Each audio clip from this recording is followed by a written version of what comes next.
Hello, good morning. Welcome to my mini blog.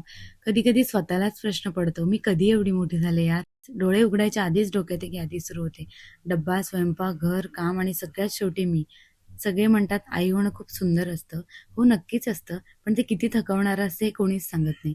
कधी-कधी उगाचच इतकी चिडचिड होते, की काय सांगू? आणि लगेचच अपराधी असल्यासारखं पण वाटतं.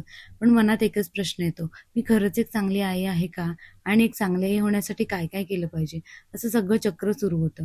पण नंतर समजतं कोणीही परफेक्ट नसतं आणि परफेक्ट होण्याचा प्रयत्नही कधीच करू नये. जसं आहे तसंच आपण आपल्यासाठी आणि आपल्या बाळासाठी पुरेशी असतो. सकाळी उठून मस्त ज्वारीचे धिरडे बनवायचं ठरवलं होतं. फर्स्ट टाईम बनवणार होती. 1 वाटी ज्वारीचे पीठ, त्यामध्ये कांदा, टोमॅटो, मिरची आणि सगळे घरचे मसाले टाकून मिक्स केलं आणि नंतर मीरासाठी पण बनवायचे होते. फक्त त्याच्यामध्ये मिरची आणि मसाले ॲड नव्हते केले. तिने पण खूप एन्जॉय केलं.